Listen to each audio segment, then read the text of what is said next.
अपराजिता को मिला करोड़ों का फंड।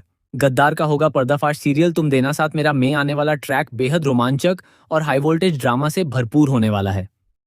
अपराजिता एक बार फिर अपनी काबिलियत और सूझबूझ से भारद्वाज अंपायर को बर्बाद होने से बचाने वाली है। कंपनी इस समय भारी आर्थिक संकट से गुजर रही है। कंपनी इतनी ज्यादा लॉस में जा चुकी है कि बैंक से लोन तक पास नहीं हो रहा और दूसरी तरफ सप्लायर ने भी कच्चा माल देने से साफ इनकार कर दिया है। ऐसे में मानसून सीजन के लिए तैयार होने वाला नया कलेक्शन बीच में ही अटकने की कगार पर पहुंच जाता है। कंपनी के पास न पर्याप्त फंड है और न ही जरूरी मटेरियल, इसलिए अब उसके सामने केवल एक ही रास्ता बचता है, बोर्ड ऑफ डायरेक्टर्स से आर्थिक मदद लेना। लेकिन कहानी में सबसे बड़ा ट्विस्ट यह है कि कंपनी के खिलाफ कोई अंदर का ही इंसान लगातार साजिश कर रहा है। यही गद्दार कंपनी की जरूरी लीगल जानकारी बाहर लीक कर रहा है, जिसकी वजह से कंपनी को लोन मिलने में भी परेशानी हो रही है। अपराजिता को जल्द ही इस गद्दार पर शक होने वाला है, लेकिन उससे पहले उसके सामने एक बहुत बड़ी चुनौती आ जाती है।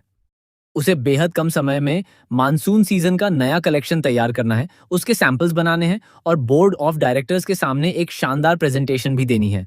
जब पूरी टीम एक साथ बैठकर समस्या का समाधान ढूंढती है तो किसी के पास कोई रास्ता नहीं होता।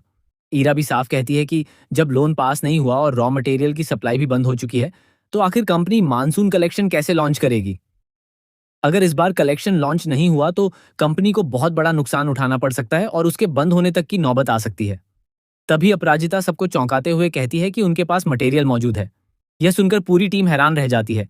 ईरा उसे ताने देते हुए पूछती है कि आखिर वह मटेरियल कहाँ है और कपड़ा कहाँ से आएगा।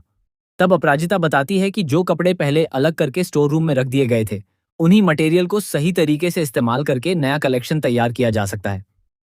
यह सुनकर ईरा भड़क जाती है और उसे लगता है कि अपराजिता कंपनी को और बड़े खतरे में डाल रही है। लेकिन अपराजिता हार नहीं मानती। वह एक कुर्ता लेकर आती है जिसमें छोटी सी कमी होती है।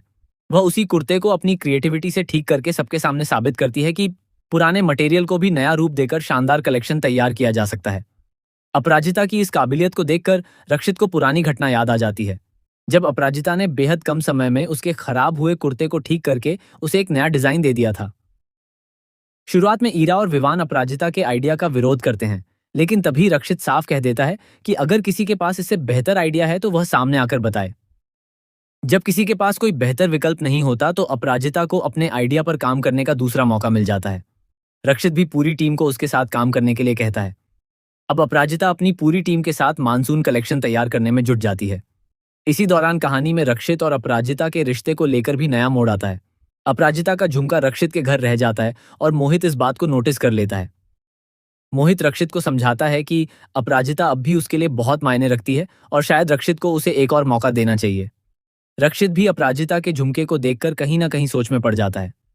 उसके मन में अपराजिता को लेकर पुरानी भावनाएं फिर से जागने लगती हैं।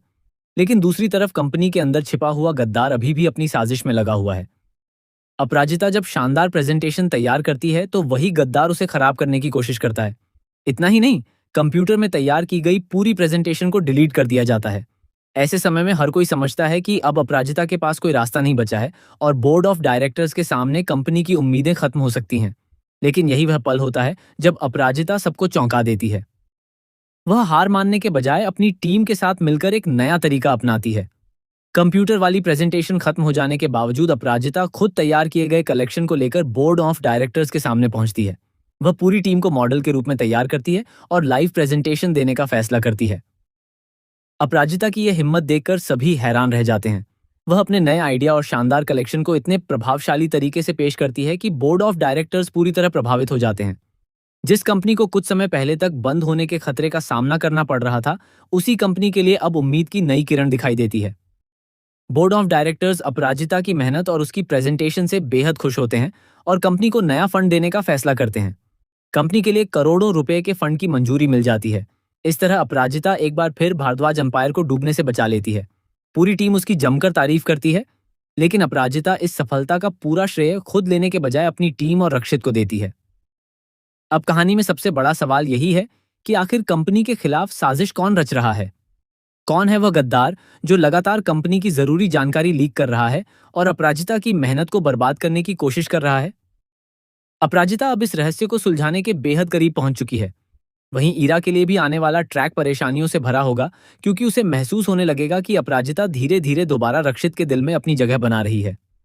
रक्षित का अपराजिता पर भरोसा बढ़ रहा है और दोनों के बीच पुरानी नजदीकियां भी वापस आती हुई दिखाई दे सकती हैं। अब देखना बेहद दिलचस्प होगा कि अपराजिता उस गद्दार का चेहरा सबके सामने कैसे लाती है और क्या रक्षित भी उसके साथ खड़ा होकर इस साजिश का पर्दाफाश करेगा। क्या करोड़ों का फंड मिलने के बाद कंपनी की मुश्किलें खत्म हो जाएंगी या गद्दार कोई और बड़ा खेल खेलेगा।